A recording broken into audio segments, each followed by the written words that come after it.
जय हिंद गाइज। दोस्तों, आज की वीडियो में हम लूसेंट किताब का पार्ट 2 लेकर आए हैं। लूसेंट किताब का कौन सा पार्ट 2 लेके आए हैं, जो आपके हम कितने 51 से 100 क्वेश्चंस कवर करेंगे। आज की इस वीडियो में हम 51 से 100 क्वेश्चंस कवर करेंगे। इस वीडियो का पार्ट 1 हमने बना दिया है और आप डिस्क्रिप्शन में इसका आपको ये लिंक मिल जाएगा। जिस किसी ने पार्ट 1 नहीं देखा वो लिंक पे क्लिक करके पार्ट 1 को देख ले। इंपॉर्टेंट क्वेश्चन है और हम आगे बढ़ते हैं पार्ट 2 की ओर। दोस्तों, क्वेश्चन नंबर 51 है, क्रांतिकारी संस्था अभिनव भारत का गठन किसके द्वारा किया गया था।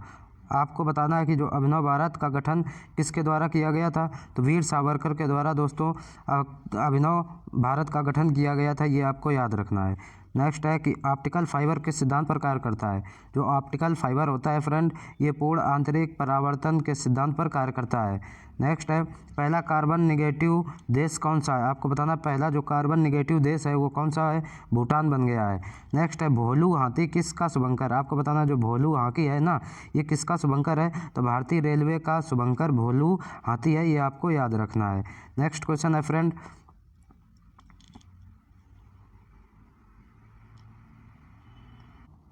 क्वेश्चन नंबर 55, जर्मेनियम का प्रयोग सामान्यतः किस रूप में करते हैं। आपको बताना कि जर्मेनियम का प्रयोग जो मुख्यतः किस रूप में किया जाता है, तो ये अर्धचालक के रूप में किया जाता है, सेमीकंडक्टर के रूप में, यानी कि अर्धचालक के रूप में जर्मेनियम का प्रयोग किया जाता है।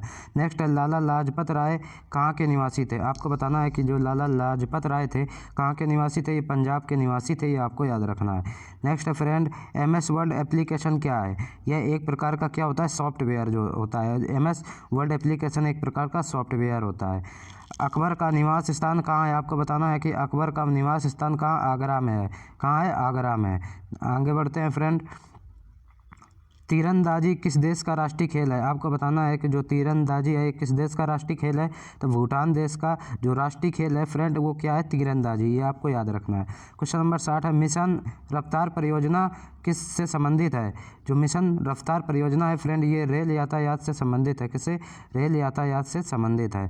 नेक्स्ट है फ्रेंड कि अंतर्राष्ट्रीय चेरी ब्लॉसम महोत्सव भारत में कहाँ मनाया जाता है। जो अंतर्राष्ट्रीय चेरी ब्लॉसम महोत्सव भारत में कहाँ पे मनाया जाता है, ये शिलांग कहाँ, मेघालय में मनाया जाता है फ्रेंड। नेक्स्ट आगे बढ़ते हैं, क्वेश्चन नंबर 62 है फ्रेंड, जलियांवाला बाग हत्याकांड कब हुआ था। इंपॉर्टेंट क्वेश्चन है, इसमें स्टार छाप लो, ये कई बार एग्जामों में पूछा जा चुका है। जो जलियांवाला बाग हत्याकांड है फ्रेंड, ये कब 13 अप्रैल 1919 को अमृतसर पंजाब में हुआ था। कहाँ पे, अमृतसर पंजाब में 13 अप्रैल 1919, ये डेट आपको याद रखनी है। भगवान महावीर का जन्म स्थल आपको बताना है कहाँ है। तो भगवान जो महावीर थे, ये इनका जन्म स्थल वैशाली के कुंडलग्राम में हुआ था। कहाँ पे, वैशाली के कुंडलग्राम में इनका जन्म स्थल है। नेक्स्ट फ्रेंड, जो दिलवाड़ा का जैन मंदिर है वो कहाँ पर स्थित है। तो फ्रेंड दिलवाड़ा का जैन मंदिर ये राजस्थान के माउंट आबू नगर में स्थित है। कहाँ, राजस्थान के माउंट आबू नगर में दिलवाड़ा का जैन मंदिर स्थित है, ये आपको याद रखना। क्वेश्चन नंबर 65 है फ्रेंड, कौन सी लोक कला है जो शुभ अवसरों पर घर के फर्श को सजाने के लिए की जाती है। 65 का क्या है कि ऐसी कौन सी लोक कला है जो शुभ अवसरों पर घर के फर्श को सजाने के लिए की जाती है, वो कौन है, कोलम, जो कि कहाँ की है, तमिलनाडु की है। नेक्स्ट है, कौन सा गुप्त शासक वीणा वादक से निपुण था। आपको बताना है ऐसा कौन सा गुप्त शासक था जो वीणा बजाने में यानी कि निपुण था, वो कौन सा, समुद्रगुप्त था, ये आपको याद रखना। नेक्स्ट है, 2.5 दिन का झोपड़ा किसने बनवाया था। तो कुतुबुद्दीन ऐबक ने किसने बनवाया था, कुतुबुद्दीन ऐबक ने 2.5 दिन का झोपड़ा बनवाया था। नेक्स्ट है, सत्यमेव जयते कहाँ से लिया गया। कई बार एग्जामों में फ्रेंड ये पूछा जा चुका है। सत्यमेव जयते है जो ये मुंडक उपनिषद से लिया गया है, ये आपको याद रखना है। नेक्स्ट है फ्रेंड, क्वेश्चन नंबर 69 है, भारत का राज्य चिन्ह अशोक का सिंह स्तंभ कहाँ पर है। ये सारनाथ वाराणसी उत्तर प्रदेश में स्थित है फ्रेंड। हार्नबिल उत्सव किस राज्य का प्रचलित त्यौहार है, तो ये नागालैंड में मनाया जाता है, ये आपको याद रखना है। गुब्बारों में भरी जाने वाली गैस कौन सी होती है, तो हीलियम होती है। कौन सी, हीलियम गैस किसमें, गुब्बारों में भरी होती है। जो द्वितीय परमाणु परीक्षण कहाँ पर हुआ था। आपको बताना है जो द्वितीय परमाणु परीक्षण हुआ था वो कहाँ पर हुआ था, तो ये कहाँ फ्रेंड, पोखरण जैसलमेर राजस्थान में हुआ था, पोखरण में हुआ था, ये आपको याद रखना है। निकट दृष्टि दोष होता है, जो दोष होता है निकट दृष्टि दोष होता है फ्रेंड, उसको क्या कहा जाता है, उसको मायोपिया के नाम से जाना जाता है। निकट दृष्टि दोष को मायोपिया के नाम से जाना जाता है, ये आपको याद रखना है। आगे बढ़ते हैं फ्रेंड, क्वेश्चन नंबर 74, तार के बिना कनेक्शन वाला डिजिटल कनेक्शन है, यानी कि तार के बिना कनेक्शन वाला कौन सा डिजिटल कनेक्शन है, वो क्या है, सैटेलाइट है। नेक्स्ट है ब्लैक फीवर, यानी काला जो जार होता है किसके कारण होता है, तो ये लिस्मेनिया डोनोवानी के कारण होता है, लिस्मेनिया डोनोवानी के कारण होता है। बौनापन किसके कारण होता है, आपको बताना है कि जो बौनापन होता है वो किसके कारण होता है, तो पीयूष ग्रंथि के द्वारा स्रावित ग्रोथ हार्मोन्स का ना बनना, ये बौनेपन का क्या लक्षण होता है, ये आपको याद रखना है। चंद्रयान 2 के लैंडर का नाम किस वैज्ञानिक के नाम पर था, तो विक्रम साराभाई जो थे इनको क्या अंतरिक्ष का जनक कहा जाता है, विक्रम साराभाई को, तो इन्हीं के नाम पर चंद्रयान 2 के लैंडर का नाम रखा गया था फ्रेंड। नेक्स्ट क्वेश्चन है दोस्तों, क्वेश्चन नंबर 78, हृदय से शुद्ध रक्त को शरीर के विभिन्न भागों में पहुंचाता है। आपको बताना कि जो हमारा हार्ट होता है, हृदय होता है, वो हृदय से शुद्ध रक्त को पूरे शरीर में के विभिन्न भागों में कौन पहुंचाता है, तो ये धमनी पहुंचाने का कार्य करता है। कौन, धमनी। आपको बताना है कि 1024 TB यानी बराबर होता है, तो 1 PB पेटाबाइट के बराबर होता है, किसके, 1 पेटाबाइट के बराबर होता है। नेक्स्ट है समानता का अधिकार किस अनुच्छेद में वर्णित है, यानी कि ये पॉलिटी का क्वेश्चन है, बहुत इंपॉर्टेंट क्वेश्चन है। जो समानता का अधिकार है फ्रेंड, या अनुच्छेद 14 से 18 में स्थित है, ये आपको याद रखना है। मनी बिल किस अनुच्छेद से संबंधित है, आपको बताना है कि जो मनी बिल है यानी कि धन विधेयक है, वो किस अनुच्छेद से संबंधित है, वो अनुच्छेद 110 के 3 में वर्णित है, ये धन विधेयक से रिलेटेड है फ्रेंड।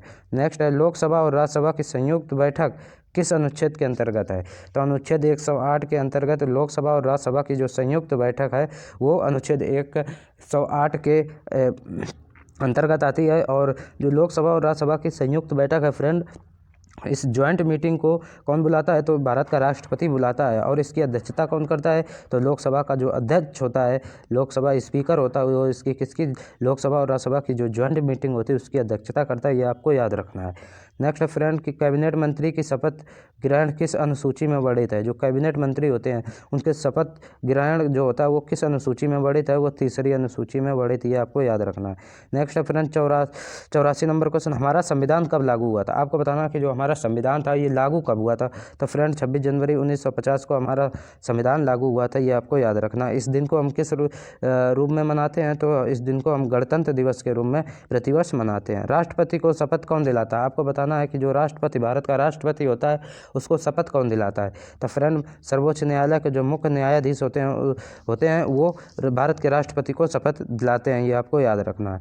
नेक्स्ट है संसद में कौन शामिल नहीं हो सकता है, तो विधान परिषद जो होता है ये संसद में शामिल नहीं हो सकता, ये आपको याद रखना है फ्रेंड। क्वेश्चन नंबर 87 है सुप्रीम कोर्ट पहले से अपना कार्य करता था किस रूम में, तो पार्लियामेंट हाउस में। जो सुप्रीम कोर्ट पहले से अपना कार्य कहाँ करता था, पार्लियामेंट हाउस में। नेक्स्ट है फ्रेंड वित्तीय आपात किस अनुच्छेद में वर्णित है, आपको बताना है कि जो वित्तीय आपात है ना उसका किस अनुच्छेद में वर्णित है, तो अनुच्छेद 360 में वित्तीय आपात वर्णित है फ्रेंड। नेक्स्ट है चंद्रगुप्त मौर्य के गुरु कौन थे, आपको बताना है कि जो चंद्रगुप्त मौर्य थे उनके गुरु का नाम क्या था, तो चंद्रगुप्त मौर्य के गुरु का नाम चाणक्य था। अंग्रेजों को सूरत में व्यापार करने के लिए किस मुगल शासक ने अनुमति दी थी, जो अंग्रेज थे उनको सूरत में व्यापार करने के लिए भारत के किस मुगल शासक ने अनुमति दी थी, तो जहांगीर ने दी थी। किसने दी थी, जहांगीर ने, ये आपको याद रखना है, इंपॉर्टेंट क्वेश्चन है फ्रेंड। क्वेश्चन नंबर 91 अमीर खुसरो का जन्म कहाँ पर हुआ था, आपको बताना जो अमीर खुसरो थे उनका जन्म कहाँ, पटियाली में 1253 ईस्वी में हुआ था, ये आपको याद रखना है। बाबर और इब्राहिम लोदी के मध्य कौन सा युद्ध हुआ था, बाबर और इब्राहिम लोदी के मध्य पानीपत का प्रथम युद्ध कब, 1526 में बाबर और इब्राहिम लोदी के समय हुआ था, ये आपको याद रखना है। नेक्स्ट है फ्रेंड जो अजंता की गुफाएँ हैं वो कहाँ पर स्थित है, अजंता की गुफाएँ औरंगाबाद महाराष्ट्र में स्थित हैं, ये आपको याद रखना है। नेक्स्ट है फ्रेंड महाराष्ट्र में जो तीसरी बौद्ध संगति हुई थी उसके किस राजा के काल में हुई थी, आपको बताना है। जो महाराष्ट्र में तीसरी बौद्ध संगति हुई थी उस समय कौन राजा था, ये पूछ रहा था। उस समय किसके, अशोक के काल में हुई थी, मौर्य वंश के काल में, अशोक के समय में ये कौन सी बौद्ध धर्म की तीसरी बौद्ध संगति हुई थी, ये आपको याद रखना है। नेक्स्ट है फ्रेंड क्वेश्चन नंबर 95, अजमेर में किसकी दरगाह है? आपको बताना है कि अजमेर में जो दरगाह है वो किसकी है। तो ये मुहिद्दीन चिश्ती ख्वाजा जी की है। किसकी? मुहिद्दीन चिश्ती ख्वाजा जी की अजमेर में दरगाह बनी है। नेक्स्ट है, अजंता गुफाओं में किस प्रकार का चित्रण किया गया है? जो अजंता की गुफाएं हैं उसमें किस प्रकार का चित्रण है? तो भित्ति चित्रकला है। कौन सी? भित्ति चित्रकला। नेक्स्ट है, एलोरा की गुफाएं औरंगाबाद महाराष्ट्र में किसने बनाया था? जो एलोरा की गुफाएं औरंगाबाद महाराष्ट्र में हैं उसको किसने बनाया था? तो ये राष्ट्रकूट के वंश के शासकों ने कब 11वीं शताब्दी में इसको एलोरा की गुफाएं बनाई थी, आपको याद रखना है। 98 क्वेश्चन है, उज्बेकिस्तान से भारत कौन आया था? आपको बताना है कि जो उज्बेकिस्तान से भारत कौन आया था। तो अल बरूनी महमूद गजनवी के साथ भारत आया था। जो अल बरूनी था किसके साथ? महमूद गजनवी के साथ भारत आया था। नेक्स्ट क्वेश्चन है फ्रेंड क्वेश्चन नंबर 99। आज हम 100 क्वेश्चन ही कवर करेंगे। क्वेश्चन नंबर 99 है दोस्तों, सिक्किम में मास्क मुखौटों पहनकर कौन सा नृत्य किया जाता है? आपको बताना है जो सिक्किम भारत का एक राज्य है उसमें मास्क या मुखौटे पहनकर कौन सा नृत्य किया जाता है? तो लामा डांस किया जाता है। कौन सा? लामा। और आज का हमारा लास्ट क्वेश्चन है, 10 कुमार चरितम पुस्तक के लेखक कौन है? जो 10 कुमार चरितम है उस पुस्तक के लेखक महाकवि दंडी हैं। कौन? महाकवि दंडी जी हैं। धन्यवाद।